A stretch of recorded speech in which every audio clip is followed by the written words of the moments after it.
What's that saying about a bride on her wedding day? That she needs something old, something new, something borrowed and something blue? Well, I don't have the something old, but I'm pretty sure I have the borrowed, new and blue part sorted with this car behind me. It's the Lexus NX450h Plus, Lexus's first ever plug-in hybrid, and its brand new prize fighter in the hotly contested luxury medium SUV segment.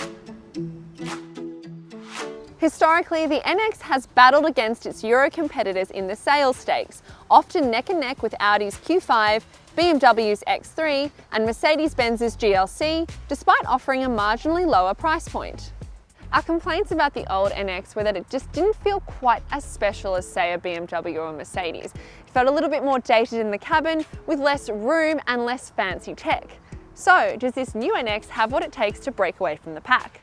Lexus has sought to remedy old issues with the NX by building it on a new platform and making substantial changes both under the skin and inside the cabin. Key updates are a new infotainment system, more cabin space, and a slightly higher price point. And of course, there's this plug-in hybrid option joining the full hybrid options already available. On paper, it looks pretty promising, with a sizable electric-only range and impressive performance that Lexus claims makes it its most powerful NX to date. Today, I'm going to find out if it can deliver on that promise. Is it nice to drive? Is it a functional and efficient plug-in hybrid? Can it fit all your stuff? And does it deliver good value for money? Let's find out. The plug-in hybrid NX comes in a single specification grade, the F Sport. It's all-wheel drive, powered by a 2.5-litre four-cylinder petrol engine, which drives the front wheels via a continuously variable transmission, plus two electric motors which drive the front and rear axles and can run off electric power only, courtesy of the 18.1 kilowatt-hour battery pack. So how much does it all cost? Just under $90,000 before on-road costs. Now that price point isn't cheap, but it's actually more affordable than some of its key competitors in this space. For example, Volvo's plug-in hybrid XC60 and Mercedes plug-in hybrid GLC both start at just over $95,000 before on-road costs, while BMW's X3 in plug-in hybrid form is pricier still, starting at almost $105,000 before on-road costs. Arguably, this car's stiffest competition, however, comes from within its own stable, with an all-wheel drive full hybrid NX kicking off from just over $70,000 before on-road costs, and you don't need to worry about charging it.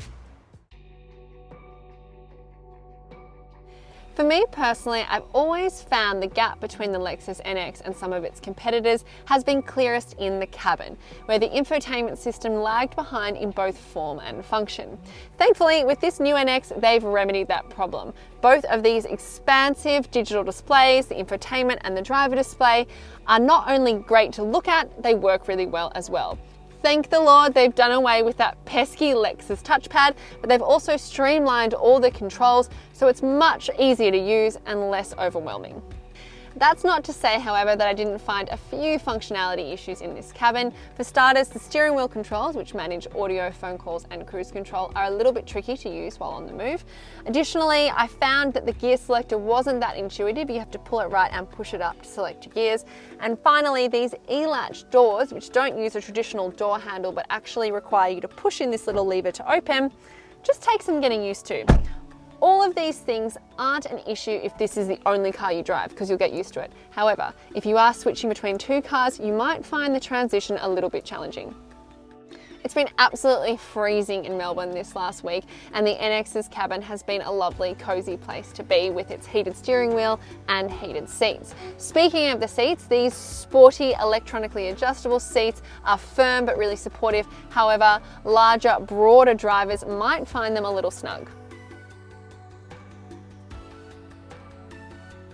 I've got my child seat back here because the NX helpfully comes with ISOFIX tether points on both of the outboard seats, but you can see I still have just enough room for a middle passenger. You just wouldn't want them to have broader shoulders than me.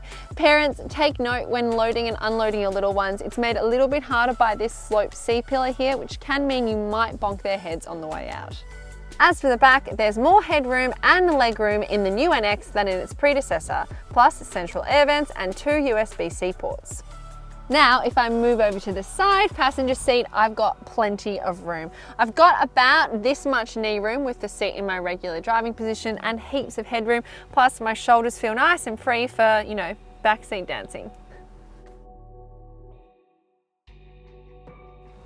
There's more boot space in the new NX compared with the old NX2, and all your charging equipment is stored here under the floor. However, there's no spare wheel, so you have to make do with run-flat tyres.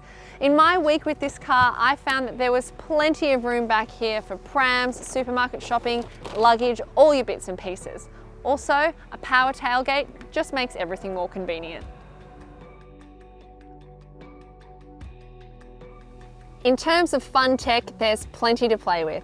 A wireless phone charger, an excellent overhead view alongside the reverse camera for when you're parking, and a digital rear view mirror, which uses cameras to augment your view and remove obstacles like headrests and luggage in the boot. The new NX offers comprehensive safety features like emergency steering assist, a pre-collision system with pedestrian and daytime cyclist detection, and adaptive radar cruise control with lane trace assist.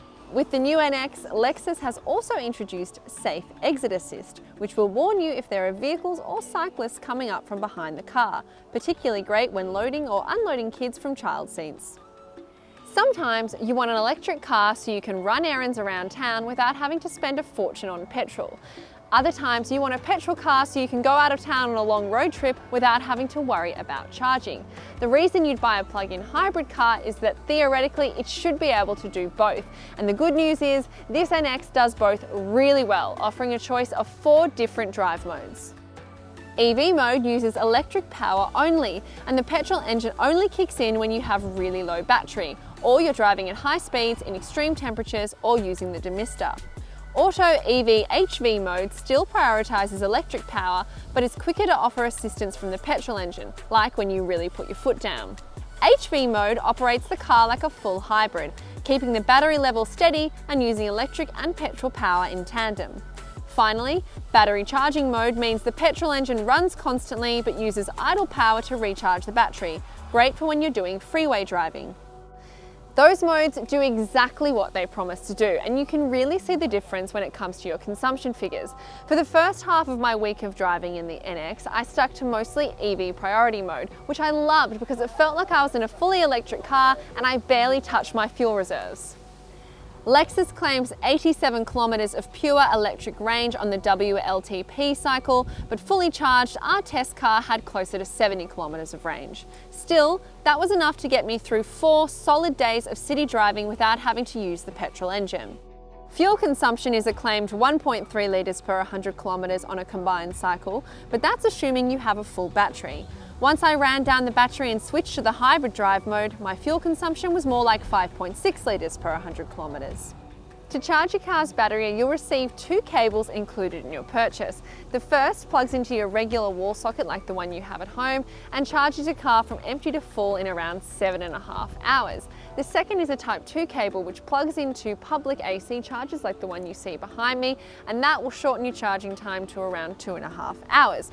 Unfortunately, the NX's onboard charger is incompatible with DC charging, which means you can't use these ultra-rapid fast chargers that you might see in car parks around town. However, Lexus is throwing in for free the installation of a home wall charger, which will speed up your charging time to around 2.5 hours. On the road, the NX is a blissful little bubble of peace and quiet, especially when it's in electric mode like I have it right now. Noise from the outside and the tyres on the road barely penetrates the cabin, and when the engine does kick in, it's a very subtle purr. The best bit about this car is you get all the fun factor of a full electric car. It's so satisfyingly quick and silent from a standstill, and acceleration feels a bit like warp speed. If I had to make one complaint, it would be about the visibility in this car. The slanted rear windshield and the darker roof does make it feel quite dark and constricted back there, and it does feel like you have a few more blind spots than you might have in a larger SUV. However, Lexus's safety systems fill in the blanks really well. The sensors will go off if someone walks behind your car or in front of it while you're stopped in traffic, and the blind spot monitor works really effectively. So you're never really lacking for notifications if there's pedestrians, cyclists, etc. in your blind spot. On the topic of visibility, you do feel a little lower to the ground in this car than you would in, say, other SUVs. There's a lower center of gravity, and it can mean that you don't feel like you have a really clear field of vision when you're parking and maneuvering. However, it also contributes to that more dynamic, racy feel, which isn't a bad thing. The satellite navigation system warns you when there's gridlock traffic ahead, meaning you can avoid it. And it also tells you about petrol prices at upcoming petrol stations. Steering feel is light and easy to maneuver, but the response is immediate and direct, so it feels like it handles sharper corners with ease. As is typical of a Lexus, ride comfort is very good. It absorbs the shock of speed bumps and cruises over undulating surfaces, but it can feel a little fidgety on sustained harshness and rougher edges. However, it's still a really comfortable and easy ride over every kind of road surface, and whilst it's not super wafty and marshmallowy and you can still feel some engagement with the road, that's a good thing because it makes it feel a bit more racy and fun to drive. I've been driving in some very wet weather this week, and the NX's all-wheel drive system is a very capable and confident companion. The NX450h Plus receives a 5-year unlimited kilometre warranty, plus a 10-year unlimited kilometre warranty for its battery. Anyone who buys the car also gets free membership to Lexus's Encore Platinum program, which gives you access to Lexus cars when you travel interstate and exclusive offers and events. Capped price servicing is available for 3 years at 15,000 kilometre intervals, with each service capped at $495 or $1,485 in total for 3 years. This car does what it says it will and then delivers a few more pleasant surprises. The electric-only range will actually get you further than you think it will and makes the car smooth, silent and super quick off the line. It's practical and easy to handle around town, but without compromising on fun factor. I'd enjoy it just as much doing errands as I would hitting the Great Ocean Road. $90,000 is by no means a bargain, but Lexus has packed the plug-in hybrid NX with plenty of standard equipment, while the addition of a home charger, Lexus Encore and 5-year warranty really sweeten the deal. So whether you're looking at it as a plug-in hybrid or a luxury medium SUV, it seems the Lexus NX has finally hit its stride.